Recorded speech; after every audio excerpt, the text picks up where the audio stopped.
Nadal went on with his winning ways, taking the title in 2011 and 2012, but there was a serious contender lurking. Novak Djokovic was now world number one.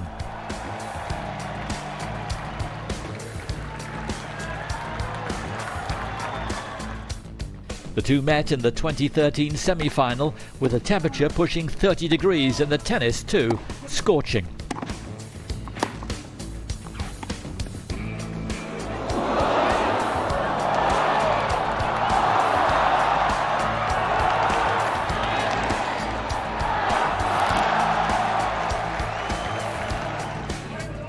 Nadal was serving against the wind at 6-5 in the fourth for a place in the final.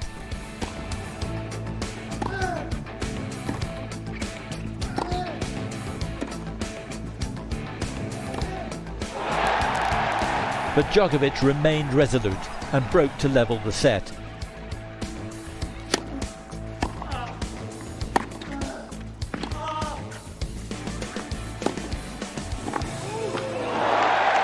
Before winning the tiebreak and taking this to the distance. Djokovic, in search of the one Grand Slam title to elude him, took the first break in the fifth to go up 4-2.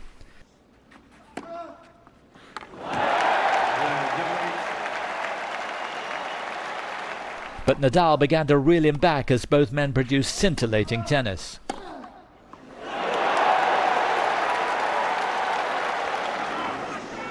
And in a match that lasted 4 hours and 37 minutes, the ending was swift.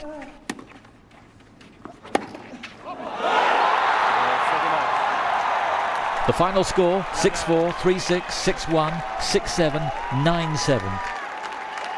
In what John McEnroe called the best match ever played on a clay court. Every match is très special here in the Chatria, and this atmosphere is difficult to find in a lot of places, and probably for me this court is the most special one on the tour.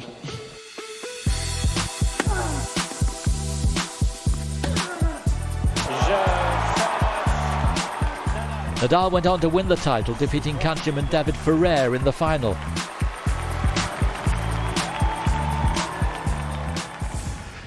So the final against Ferrer was quick, but that semi-final between Rafa and Novak, some people call the greatest clay match of all time. Jim, wonder if you could just give some people context of what Rafa had been going through that year and really the year leading up to that with his knees and everything physical.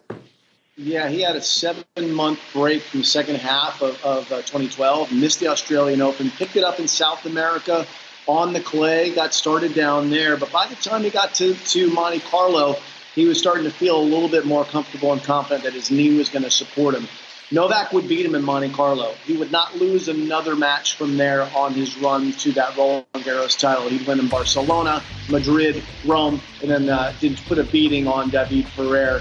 The semifinal was really the final of that year's tournament, and it was an incredible match. I mean, Djokovic, with that break in the fifth set, you thought he's finally going to get him, isn't he? No, Rafa, so tough, so strong, and that was some sweet redemption for Nadal, who at this point, again, this is 8 years ago, 7 years ago, we're thinking this guy has very little time left in his career because of the toll that his game extracts.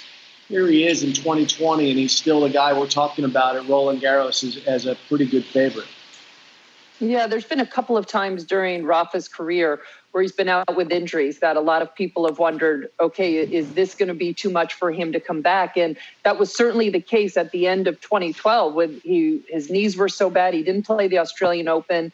And then he gets back out on tour and everything clicked. Jim, as you mentioned, 8 tournaments before Roland Garros, won 6, lost in the final of the other 2 that he played in 2013. So we knew going into the French Open that he was back on his A game.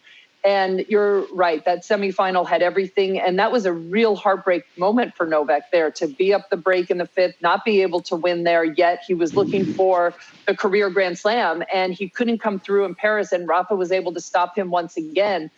And then how he recovered to play that final, he blew through David Ferrer after 4.5 hours against Novak just 48 hours earlier.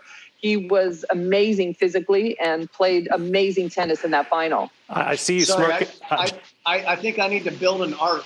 I'm outside because I've got a 3 and a 5-year-old, and I'm in Orlando, Florida, at my house on my patio. And I apologize. It's not just that there's lightning, but I literally think I might float away. So this is real TV. Sorry about that. I don't think the heavy stuff's going to come down for quite a while. But Jim, just to piggyback on what Lindsay was saying about the Djokovic side of that equation, that was the closest he had gotten to clipping Rafa in Paris, and he still couldn't get across the line. Well, what do you believe the emotional impact of that particular loss was on Novak?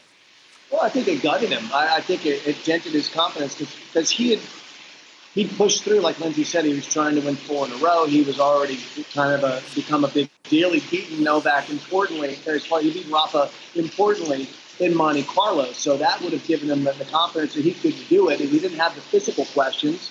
He was in great shape, but he just wasn't able to quite get over the line. Nadal once again had his number. Of course, Novak would eventually beat him there in the quarterfinals a few years later, but not this time.